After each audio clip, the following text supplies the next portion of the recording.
de Jornalista no ar, eu sou o Rodrigo Alves. Esse é um podcast pra gente conversar sobre jornalismo, com quem faz jornalismo. Mais uma vez, o Vida de Jornalista tá dentro de uma redação. No episódio de hoje, a gente faz uma ligação direta com Manaus. Bora fazer uma ponte aérea com Belo Horizonte. Tô em Los Angeles, numa viagem de férias. Eu tô de volta à redação do Globoesporte.com. Vamos fazer uma ponte aérea com Brasília. Pela primeira vez, a gente vai pra Europa. Rio, Nova York, pra conversar com o Sérgio Peçanha, Bernardo Melo Franco, Luciana Barreto, Silvio Barcetti, Bárbara Coelho, Bruno Paz Manso, Kátia Brasil, Malu Gaspar, Felipe Schmidt, Ana Maria Baiana, Sérgio Litt, Nilson Clava, Nina Vengrio, Amanda Kester, José Roberto de Toledo, Isabelle Moraes, Renato Lopretti, Margaret Fox, Vivian Oswald. Olá, minhas amigas, meus amigos. Que isso, hein? Reparou aí nesse efeito maravilhoso de flashback que eu fui buscar diretamente na série Lost? É a série que eternizou o flashback, né? Então agora sim, sou eu, Rodrigo Alves, aqui no presente. Se você não gostou do efeito de flashback, aí eu tenho uma má notícia. Você vai ouvir muito esse efeito na próxima meia hora, porque esse é o nosso episódio especial de flashbacks, de retrospectiva, de balanço, de encerramento do ano. Pode chamar aí do jeito que você preferir. E olha, para um podcast com 4 meses de vida, deu para ver aí nessa introduçãozinha que a gente até que rodou bastante, né? Teve muita gente boa aqui para resenhar, foram 19 episódios até agora e hoje é dia de dar uma repassada geral por eles. Peraí, já entendi. Tá fazendo episódio de retrospectiva porque não conseguiu arrumar ninguém pra entrevistar nesse fim de ano, aí vai dar aquela enrolada. Mais ou menos, não é bem isso não. Ok, teve até uma ou outra tentativa aí que acabou não rolando, mas eu também não quis ficar enchendo a paciência do povo pedindo entrevista em pleno Natal, né? Também não dá. E era uma boa oportunidade para fazer uma espécie de vida de jornalista. Primeiro porque muita gente está conhecendo o podcast agora, principalmente depois do episódio com a Renata Lopretti, que teve uma repercussão muito boa, trouxe muita gente nova. E para você não dizer que é só um requentado, que é só aquela pizza fria que você mete no micro-ondas no dia seguinte, sabe? Que o queijo já tá meio duro.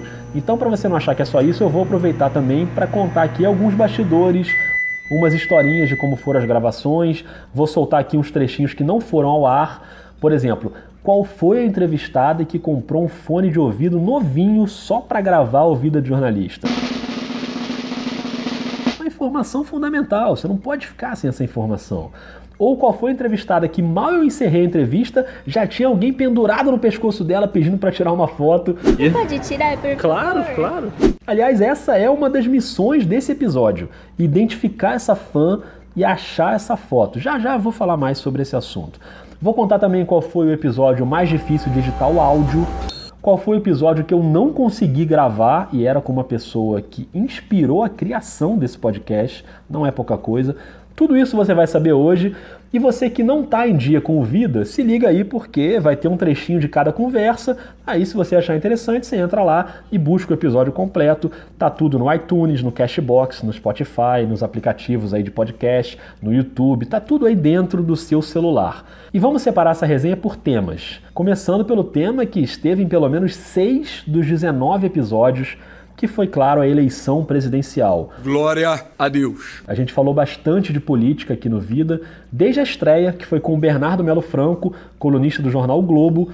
Faltava ali uns 2 meses para a eleição e o Bernardo já sabia que o negócio ia ser animado. Do ponto de vista jornalístico, é uma eleição boa de cobrir? Com certeza, né? Isso acho que sem dúvida nenhuma. Vai ser um período bastante interessante aí, bastante rico em reviravoltas, em novidades. E isso para o jornalista é bacana, né? A gente gosta de viver na confusão. Mas olha, naquela altura, eu acho que nem o Bernardo podia prever que ia ser tão animado, né? Também não precisava exagerar. Para vocês terem uma ideia, umas 3 semanas depois disso, no dia 6 de setembro, eu mandei uma mensagem para Malu Gaspar, repórter da revista Piauí, convidando para gravar um episódio. Eu não conhecia a Malu pessoalmente, nunca tinha falado com ela. E aí eu tinha acabado de mandar a mensagem.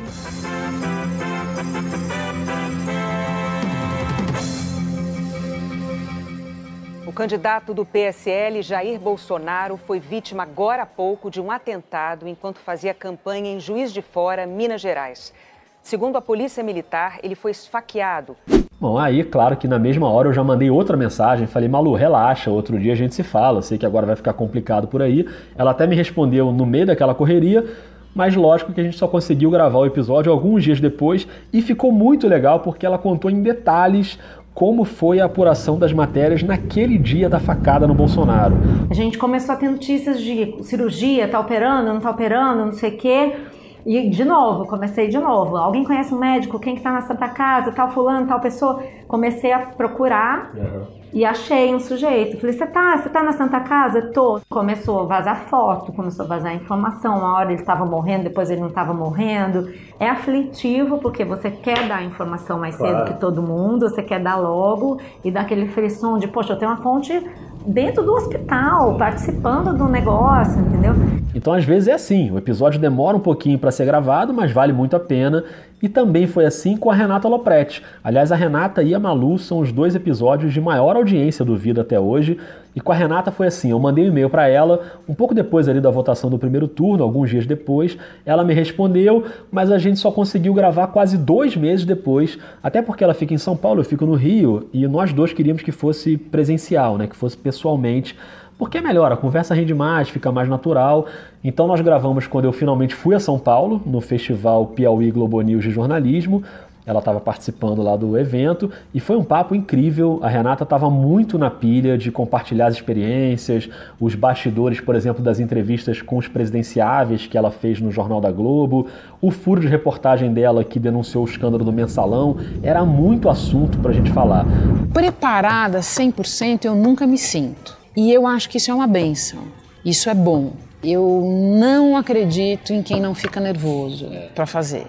E quando eu falo ficar nervoso, eu não estou falando em tremer, eu não estou falando nem necessariamente em dor de barriga, eu estou falando naquela tensão que te empurra para frente para fazer, na verdade. Te deixa alerta, né? Que te deixa alerta, que te deixa em prontidão, em estado de prontidão.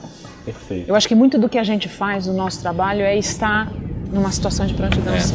E a gente sentou numa mesinha, era um colégio lá onde estava rolando o festival. Esse colégio é lindo, meu Deus. É muito legal aqui, né? A gente sentou numa mesa meio isolada, assim, era a última mesa, e eu percebi que no meio da conversa, uma menina sentou na mesa bem do lado da nossa e ficou ali ouvindo. O que, aliás, foi ótimo, né? Porque foi o primeiro podcast Vida de Jornalista com plateia, uma plateia de uma pessoa, tudo bem, mas beleza. E assim que a gente acabou a gravação, eu não tinha nem desligado o gravador ainda, e a menina já foi pra cima da Renata, super emocionada, pediu pra tirar uma foto, eu tirei a foto pra ela. Foi um momento fofo do Vida de Jornalista, que não foi ao ar no episódio, mas vai ao ar agora. E a gente volta na próxima semana. Muito obrigado a todo mundo, um beijo, um abraço e até mais. Ah, Renata, nossa. Que delícia. Melhor do que isso só falar de basquete, fala a verdade. Agora vamos gravar outro só sobre basquete. Gente, com licença. Oi, tudo bom? Lógico que pode. Você pode tirar, por Claro, favor? claro. Ai, meu Deus. Não sei se eu vou saber pilotar essa sua câmera. Heloísa. Ô, Heloísa, bom, com essa carinha você é estudante, é isso? Então agora a gente tem essa missão, que é descobrir quem é Heloísa, a estudante de jornalismo que tirou a foto com a Renata Lopretti naquele dia. Eu até tentei achar essa foto no Twitter, no Facebook, no Instagram, mas olha, fui muito mal na apuração, não achei nada. Então, Heloísa, se você por acaso estiver ouvindo, manda um alô pra gente, que a gente quer ver essa foto. Essa foto precisa ser compartilhada. Você ficou ali tanto tempo esperando, controlando ali a emoção, quase morreu do coração. Aliás, a única vantagem de morrer do coração no Festival Piauí Globo News é que já rolaria ali mesmo um obituário maravilhoso de grife, porque uma das estrelas do evento era uma das maiores obituaristas do New York Times, a americana Margaret Fox, e seria uma honra ter um obituário escrito por ela. So I telephoned her and I said, "This is Margaret Fox from the New York Times. We're updating your biographical file." And she replied happily, "Oh, you mean you're writing my obituary?" Ok, esse gancho aí para falar do episódio com a Margaret Fox ficou meio mórbido? Ficou, mas tudo bem. É claro que eu aproveitei para gravar com ela. Como você ouviu aí, é um papo em inglês, mas lá na descrição do episódio tem a versão traduzida em texto, então fica tranquilo que é bem fácil de entender. Quem também passou rapidamente pelo festival para ver uma palestra e foi embora foi a pessoa que inspirou a criação do Vida de Jornalista e que provavelmente jamais terá um episódio por aqui. Eu tô falando da Dorit Harazin, que para mim é a maior jornalista do país, o melhor texto que eu já li, uma jornalista completa, desde cobertura de guerra até várias Olimpíadas, e foi inclusive numa Olimpíada, na Olimpíada de Londres, que eu conhecia a Dorit pessoalmente, eu já era fã dela, e um dia estava ali no centro de imprensa, que é uma grande redação gigantesca, com várias bancadas, que você chega ali, coloca o seu notebook e fica ali trabalhando. Tem muito jornalista estrangeiro por ali. Inclusive, esse som ambiente que você está ouvindo aí agora é original do centro de imprensa da Olimpíada de Londres, que aqui não tem áudio fake não. E a Dorit estava bem ali do meu lado escrevendo o texto dela para o jornal O Globo. E aí sabe quando dá aquele estalo, tipo, caramba, eu tô vendo a magia acontecendo aqui bem na minha frente. O texto que eu mais admiro está sendo produzido aqui agora, do meu lado. E foi aí que eu tive pela primeira vez a ideia de entrevistar jornalistas para saber um pouco mais sobre o ofício. Como será que ela escreve? Será que ela fica um tempão ali em cada parágrafo, tipo artesanato, ou escreve tudo de uma vez? Eu fiquei curioso para saber. Só que essa ideia ficou 6 anos numa gaveta, porque a ideia inicial era fazer em vídeo, aí precisava de equipamento, era mais complicado, e saiu da gaveta agora em 2018 no formato de podcast. E é óbvio que eu convidei a Dorit para gravar um episódio. Ela foi super gentil, como sempre, mas ela não topa de jeito nenhum, ela é super reservada, ela gosta de dar notícia e não de ser o objeto da notícia. O que cá entre nós só aumenta ainda mais a nossa admiração por ela, então não tem problema nenhum. Dorit segue como madrinha do podcast, palmas para ela. Ah, e ainda falando do Festival Piauí Globo News, o curador desse negócio todo foi o José Roberto de Toledo, que é colega da Malu Gaspar, inclusive, no podcast Foro de Teresina. Antes do festival eu fui lá na redação da Piauí para gravar com ele, foi bem legal. Ele falou sobre vários assuntos, jornalismo de dados, falou bastante sobre política, porque ele tem muita experiência em cobertura de eleição. Você tem ideia de quantas eleições você já cobriu? Olha, eu cobri todas as eleições desde 1988, sendo que eu trabalhei desde 1985 como foca. Eu estava na faculdade para TV Bandeirantes fazendo uma coisa que não existe mais, que é contagem paralela. Você vê que eu já sem querer estava metido com números desde antes de virar jornalista de verdade. Antes da eleição teve outro episódio sobre política que eu adorei, que foi com o Nilson Clava, o repórter da Globo News de 22 anos, se bem que agora ele já fez 23. Ou seja, já tá velho, né? Já tá meio acabado. E esse papo foi bem interessante, foi sobre o documentário que o Nilson produziu, viajando pelo país inteiro para ouvir o eleitor brasileiro, para entender o que pensa o eleitor brasileiro, principalmente nos votos pro legislativo. Cara, isso foi muito legal, Rodrigo, porque a primeira impressão, sempre que eu chegava, não, eu tô aqui porque eu quero falar sobre política, as pessoas, falar de política, tipo assim, você tinha aquela rejeição prévia sobre o assunto, mas depois, quando você mostrava para as pessoas que a política não é só essa roubalheira que elas pensavam no Congresso Nacional, você humaniza a política, né? Quando a gente mostra isso, que a política está no dia a dia e humaniza essa política, as pessoas se mostram dispostas a conversar e a discutir. E é claro que não dava para falar de eleição sem falar de fake news, que foi uma praga, continua sendo uma praga. E justamente no nosso episódio sobre fake news eu descobri que o ideal é nem usar o termo fake news. É uma narrativa que foi ganha, de certa forma, pelo Trump e que a imprensa, de alguma forma, embarcou e hoje virou um termo que designa, talvez, da melhor forma a desinformação. Né, mais claro para as pessoas, mas a gente tenta evitar, porque isso de alguma forma destrói o que o jornalismo faz, né? Se ela é uma notícia, ela não pode ser falsa, e se ela é falsa, ela não deve ser uma notícia. Esse aí foi o Sérgio Lidick, do Comprova. O Comprova foi um projeto criado especificamente para o período da campanha, reunindo jornalistas de vários veículos para fazer checagem de informações. E esse assunto também foi tema no papo com a Nina Wengril, da Escola de Jornalismo É Nós. A gente tem um problema seríssimo no Brasil, que é a falta de acesso à internet, porém que está sendo combatida com uma distribuição de internet, né, entre aspas aí, gratuita, que é o acesso ao Facebook e ao WhatsApp, mas o que acontece? As pessoas não conseguem sair desses ambientes para, por exemplo, checar uma informação. Então ela não consegue clicar no link que você manda, porque ela não tem acesso. A Nina ajuda a formar jovens de periferia em jornalismo, e essa relação entre jornalismo e periferia é um tema muito importante por aqui. Eu falei muito sobre isso também no episódio com o Felipe Schmidt, repórter de futebol do Globoesporte.com, que nasceu e cresceu na Baixada Fluminense. Ele falou bastante sobre como essa formação na vida dele ajudou a moldar a visão de jornalismo dele. Isso aí, acho que isso meio que norteou até minha visão de jornalismo mesmo, porque Por exemplo, eu comecei aqui no Globo Esporte fazendo futebol internacional, né? E enquanto todo mundo queria falar do Messi, do CR7, do Neymar, eu tava querendo falar de um time da África que era feito numa favela. E logo no segundo episódio do vídeo eu fui até a redação da TV Brasil para conversar com a Luciana Barreto, que é apresentadora e editora executiva do telejornal Repórter Brasil, e ela tem uma história muito forte de militância nas questões raciais, questões sociais. Ela também tem origem na Baixada Fluminense. Esse sonho de entrar no jornalismo eu acho que tem muito a ver com a minha história de vida lá na periferia, lá na Baixada Fluminense, né? Quem vive em periferia convive não só com os indicadores terríveis, né? Como é a experiência de você, por exemplo, sair para a escola e atravessar um corpo, né? Que tem muitas mortes nas periferias, assim como nas favelas. Na Baixada Fluminense tem muita execução, né? E a conversa com a Luciana ainda teve umas coisas divertidas, como, por exemplo, o dia em que um rato invadiu o estúdio com o jornal no ar. Imagina esse momento. Procura lá que vale a pena ouvir essas histórias. Inclusive o episódio da Luciana foi o mais difícil de editar, porque foi o primeiro que eu gravei presencialmente. E aí ali no início, né, a gente vai aprendendo fazendo. A gente conversou dentro de uma ilha de edição, que é um lugar bem pequeno, então ali na hora pra mim, beleza, o áudio tá ótimo, parecia ótimo, mas quando eu joguei no notebook pra editar, sério, parecia que a gente tinha gravado dentro de um banheiro, de tanto eco, um som estranhíssimo, porque num lugar muito pequeno, o som bate nas paredes e volta, fica uma bagunça.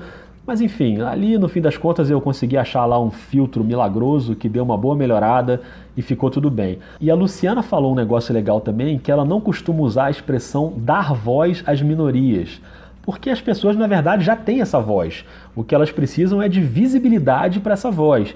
E é exatamente isso que faz a Kátia Brasil, da Agência Amazônia Real, que cobre questões indígenas, questões agrárias, questões ambientais, mas lá de perto, ouvindo a população lá que é mais atingida por essas questões. Os assuntos da Amazônia eles precisam de tempo, de investigação, eles precisam ser aprofundados, precisam chegar todas as informações e se ouvir muitas fontes para contar uma história como ela tem que ser publicada, né? O episódio da Kátia foi engraçado também, porque fica um ruído no fundo, que é um ar-condicionado. E ela falou para mim no início, Rodrigo, não tem condição de desligar o ar-condicionado aqui em Manaus. E eu já morei em Manaus quando era criança. Eu falei, Kátia, eu te entendo perfeitamente, eu sei como é que é o calor aí, então vamos de ar-condicionado ligado, não tem problema nenhum e segue o jogo. E falando em mulheres incríveis como a Luciana e a Kátia, os 3 episódios sobre esporte aqui no Vida de Jornalista foram com mulheres. Primeiro teve a Bárbara Coelho, que na época era apresentadora do Tá Na Área, do Sport TV, e depois virou apresentadora do Esporte Espetacular na Globo. A Bárbara contou umas histórias muito loucas de quando ela vendeu o carro, abandonou tudo e se mandou pra África para ver a Copa do Mundo. A gente dormia nos estacionamentos de boate, 1.800 quilômetros de carro, e aí tinha bicho na estrada, e aí não tinha água quente no motorhome, então tinha que pedir favor toda vez que queria tomar banho. Nossa. E te falo que foi a melhor experiência até hoje que eu já vivi na minha vida.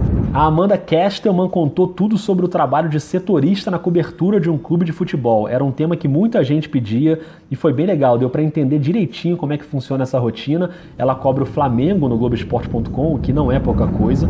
A não rotina é um fato que atrapalha a vida pessoal, né? Às vezes pesa, você está o tempo todo com o celular ligado. Já aconteceu inúmeras vezes de eu estar em jantares, eventos e sair, pegar o telefone e... Peraí que eu não posso falar que deu uma confusão aqui. E teve o papo com a Isabelle Moraes, da Rádio Inconfidência. Ela tem 21 anos e foi a primeira mulher a narrar um jogo de futebol em Minas Gerais. Porque eu sou de uma cidade do interior e lá eu não conhecia nenhum jornalista, ninguém da minha família é jornalista, não tinha nenhum meio para chegar a nada. E eu saí de lá muito determinada, assim, eu vou conquistar tudo que eu quiser e eu vou sozinha, tanto que eu vim sozinha. Esse episódio com a Isabelle, inclusive, foi engraçado, porque eu ia gravar de casa pelo Skype, era um sábado. E aí a gloriosa prefeitura aqui do Rio de Janeiro resolveu cortar as árvores da minha rua com uma serra elétrica. Vocês não têm ideia da barulheira que foi, não tinha como gravar.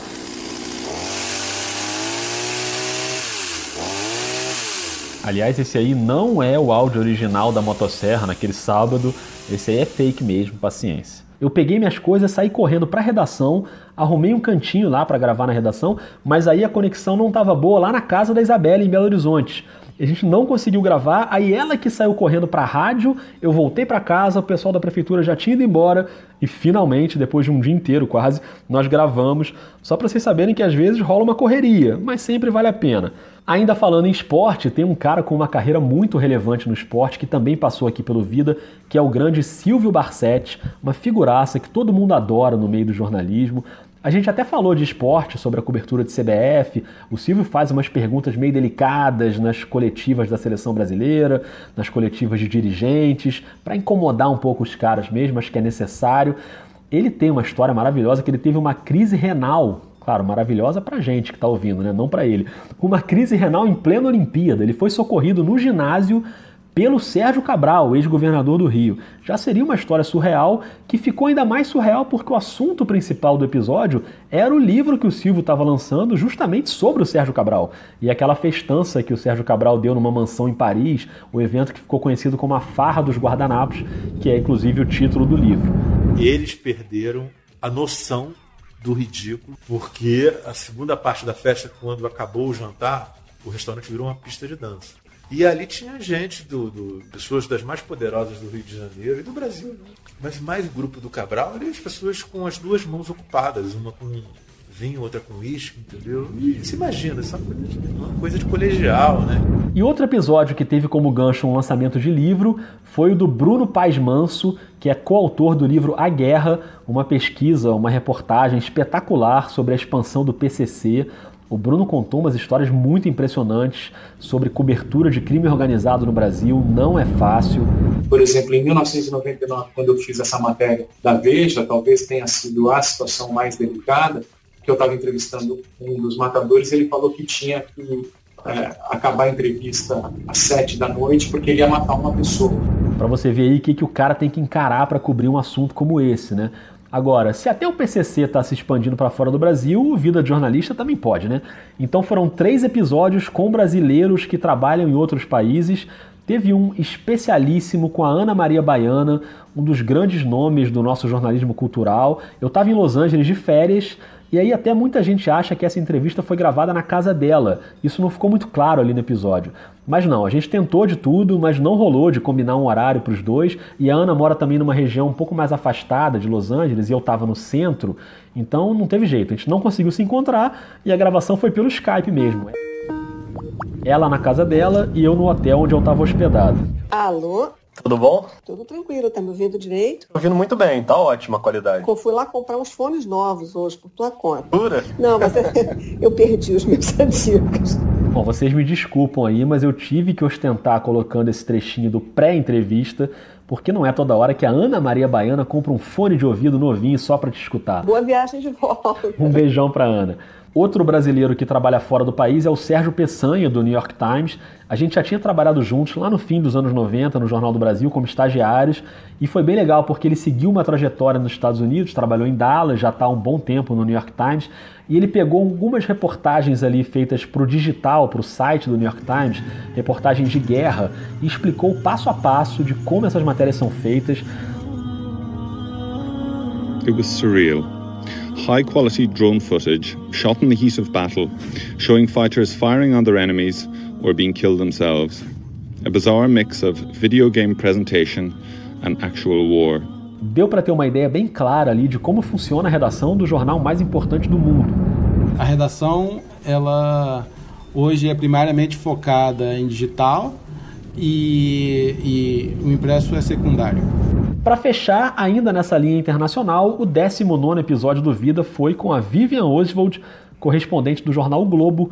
Hoje ela está em Londres, mas ela já passou pela China, pela Rússia, pela Bélgica. O que não falta ali é história boa para contar. Então eu fui de avião até Yerevan, na Armênia. Saindo do aeroporto, eu cheguei pro táxi e falei assim, vem cá, você me leva até Tbilisi? Eu fiz uma viagem longuíssima, que ainda demorou 4 horas a mais, porque o carro do sujeito estava quebrando e fervendo. Aí ele parava, ele tinha uma coisa no bagageiro dele, que eram as penas de galinha. Nossa. Que ele botava junto com uma massa esquisita dentro do carro para tampar o suposto buraco que tinha lá, que estava esquentando o carro. E foi um trajeto que eu fiquei com medo, eu estava sozinha, né? Uma mulher sozinha num carro no interior da Armênia, caminho de um país em guerra. E assim chegamos ao episódio 20, esse episódio de balanço de fim de ano. O Vida de Jornalista volta em 2019 e não é tipo, sei lá, fevereiro, março, abril de 2019. É agora, volta agora. Virou o ano aí, logo logo a gente já está de volta, no mesmo ritmo de sempre, um episódio por semana. E eu tinha colocado algumas metas para mim mesmo, fiquei bem feliz de ter cumprido. Por exemplo, a meta de ter pelo menos metade dos episódios com jornalistas mulheres. Até agora foi até mais que isso. Dos 19, 11 são mulheres, inclusive as 4 últimas. Só que algumas outras metas de diversidade eu ainda estou muito longe, por exemplo, a diversidade racial nos entrevistados do Vida. Algumas tentativas que eu fiz não rolaram, não deram certo, acontece, às vezes por questões de agenda, mas eu tenho que insistir porque eu acho que ainda está muito abaixo. E a diversidade geográfica também. Eu quero ouvir mais jornalistas de todos os cantos do Brasil. Já teve do Sudeste, no Centro-Oeste, no Norte, mas ainda não teve nenhum do Nordeste, nenhum do Sul. Então vamos avançar também. Eu vou tentar também uns jornalistas grandões nesse início de ano, então aguarda aí porque vai ter novidade. E para vocês, eu só tenho mesmo que agradecer, sinceramente, a todo mundo que escutou, nem que seja um trechinho de um episódio, a todo mundo que deu sugestões de entrevistados, e foram várias sugestões, claro que eu não consegui fazer todas, mas ainda estão aqui na pauta, em algum momento a gente consegue tirar do papel. Todo mundo que deixou comentários nos aplicativos, ou lá no Twitter, no @vida_jornalista, todo mundo que indicou o podcast, que compartilhou, agradeço demais. Para você que está chegando agora, seja muito bem-vinda ou muito bem-vindo ao podcast, e você que já está nesse barco há um tempinho, vambora que o ano novo está aí. Eu desejo um mercado mais calmo, né? Com menos demissões nas redações, não custa nada pedir isso, porque realmente a coisa está feia no nosso mercado. Um ano com menos ameaças para os jornalistas, com mais liberdade de imprensa e, no fim das contas, que a gente possa contar as grandes histórias. É para isso que a gente está aqui. Então agradeço muito a vocês, obrigado, um beijo, um abraço e um ótimo 2019 para todo mundo. Valeu!